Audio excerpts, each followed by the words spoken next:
Okay, hello. So I would like to thank Sam as well as Lara and Gideon, because he will make it much easier for me to explain what I've done by talking so much about cascades. So what I did was essentially look at existential risk literature to see if it was engaging with disaster studies concepts. The answer is basically no. Why I think this is important, I'll explain in this talk why I think catastrophe prevention is important, introduce very briefly some of the components of risk that existential risk doesn't really consider, explain very quickly what the systematic review I did was, a novel conceptual framework that I came up with to explain some of the patterns I'd seen, and quickly talk about kind of three main reflections based on the literature review before concluding with what might be interesting to do next. So why focus on catastrophe? So Sam helpfully explained cascading impacts of potential individual events and how those could potentially lead to collapse. If we take this idea that singular events can lead to eventual potential collapse, surely it would be a good idea to prevent those initial events? Question mark. So if localized catastrophe leads to global catastrophe, as in the sort of cheese layers of defense diagram that Cotton Barrett and others came up with, maybe we should try and prevent these localized catastrophes that we understand to potentially lead to greater impacts later.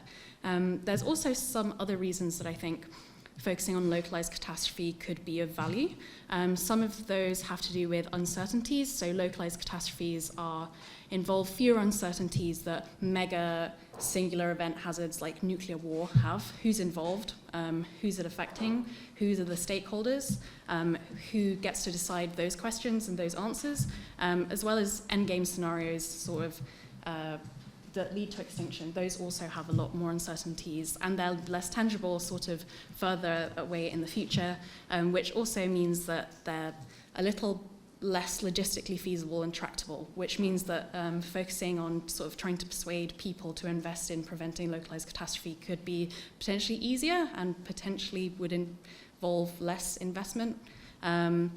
I also like that the components of risk, which I haven't mentioned yet, but I will explain shortly, they sort of give you like a framework for potential interventions. And these potential interventions are based on decades of existing disaster literature that X-risk is generally not engaging with very much.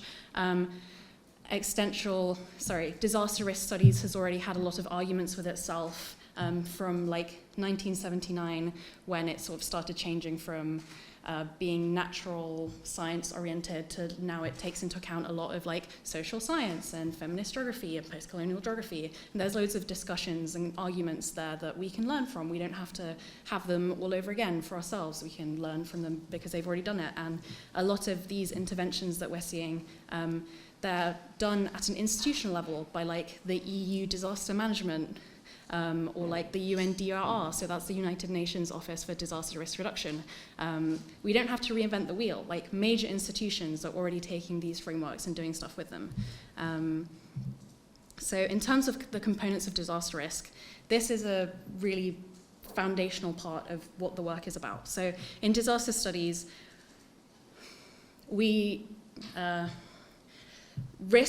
a hazard in itself is not a threat. So a hazard needs to interact with existing social, political, cultural systems, ideologies, allocations of resources and power in order to actually pose a risk. I will explain this in greater depth, but this is kind of the weak constructionist approach, the idea that a hazard may be objective, but only when it interacts with social and cultural processes is it enough to actually pose potential for loss and damage and harm.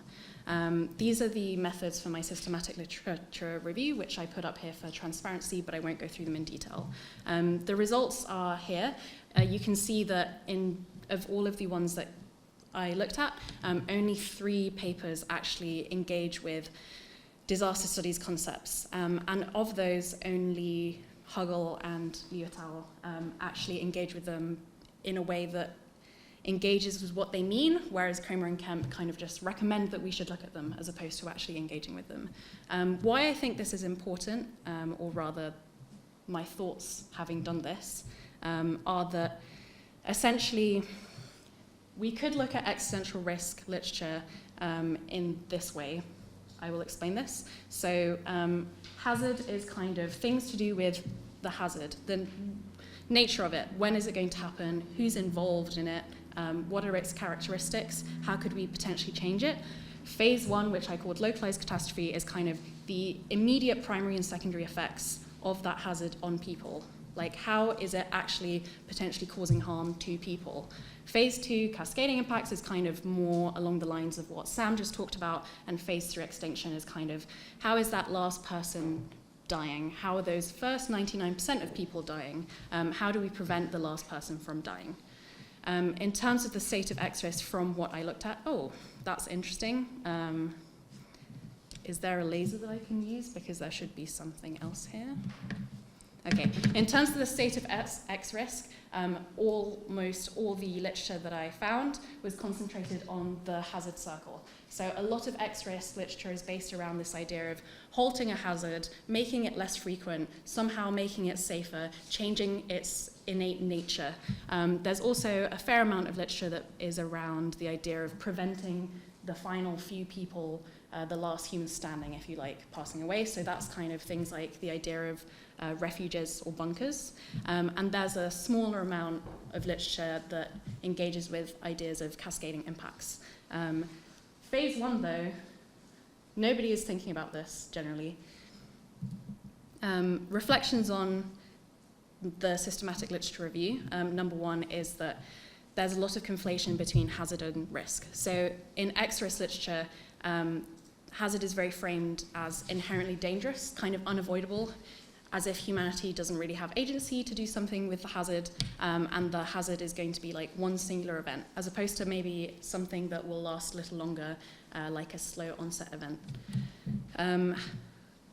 On the other hand, thank you, hazards are also posed as the solution to reducing risk. So generally all the risk reduction ideas in X-risk are around somehow changing the hazard. So making it safer, making it stop, which is very much not what disaster studies believes, because it's originating from natural hazards. We are not capable of stopping natural hazards. That would probably be a bad idea and require a lot of money. This is a very technocratic solution. It sort of takes this idea that humans should be able to control what goes on around them, and it's also kind of what in disaster studies we call the engineering approach, which is kind of taking the privileged knowledge of a very small group of people and taking what they think is right and allowing community stakeholders to sort of be not be able to have their points of view or their dialogue involved in the discussion and the action. The major point, I think, is this idea of hazard and society, or rather, if I were to say this in a different way, that society is not coming up in X-risk literature. All these social processes are not really being engaged with. I don't know if this is because they're not seen as important, or they're seen as like something we cannot change, so it's not worth thinking about changing them. Exposure is assumed as globally equal. There should be an equation there. I'm not sure why it's not there, but the equation that is kind of conceptual, not quantitative, that I think would be helpful here is risk equals vulnerability times exposure times hazard divided by coping capacity. So exposure is assumed globally equal. So if we take this idea that risk is socially constructed, a hazard in itself does not pose risk. So if you imagine a volcano erupting in a vacuum where there's no assets, no infrastructure, no livelihoods at risk, that in itself is not able to actually pose threat.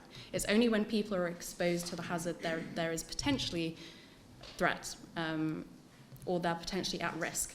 In X-risk literature, generally exposure is assumed to be globally equal, that there is no community or group or state that is more at risk than another.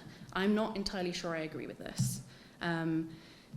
Similarly, in vulnerability, vulnerability is a very major concept in disaster studies, is this idea that some groups are more likely to be adversely considered, more likely to be adversely I'm going to say that again, more likely to suffer adverse consequences as a result of hazard than others.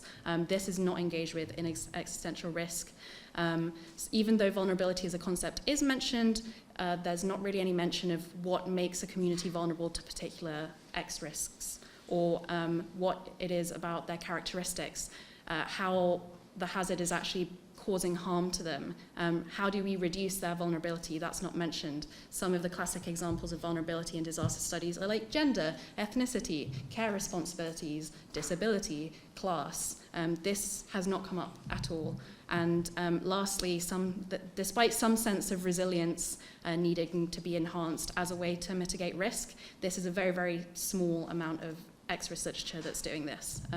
These are some examples of how in disaster studies we would consider coping capacity to be potentially improved. Like, you can improve warning systems, you can improve evacuation plans, you can use trusted community members, you can use first aid training. Obviously these, in the sense of global catastrophe, seem very small, but if you think about all the way at the beginning where I had the sort of defense layers, if you're preventing the initial catastrophe, through actually engaging with community stakeholders, these kind of later cascading